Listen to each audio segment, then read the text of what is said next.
Il y a un oui au pays catalan, avec des gens de droite et de gauche derrière. Moi, ce que je mets en avant, c'est que je suis là surtout en tant que citoyen, même si je suis élu par ailleurs. Et je crois qu'aujourd'hui, c'est une partie de la population qui se reconnaît dans cette manifestation.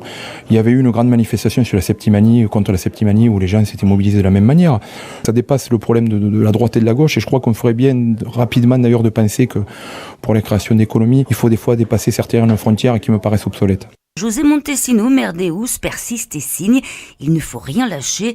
La région Occitanie est têtue, nous aussi. C'est vrai que cette montée en puissance s'est faite assez progressivement.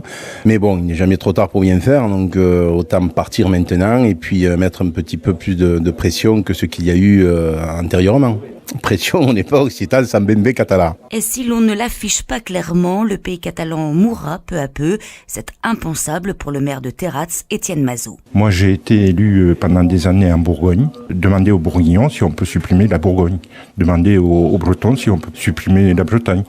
Le pays catalan va disparaître si on ne bouge pas. Si ces panneaux sont l'initiative du parti Convergence démocratique de Catalogne, la CDC, la volonté, elle, vient du peuple, précise Alexandre Pugnot, à la tête d'Écluse. Ce qui est important, c'est que c'est la population qui est passée devant et qui a souvent eu plus de courage que certaines institutions. Même si on peut comprendre qu'il faut faire de la mutualisation ou des économies d'échelle, mais pas sur une identité. Et ces panneaux destinés à 18 communes du département ont été financés par un groupement d'entreprises des Pyrénées-Orientales.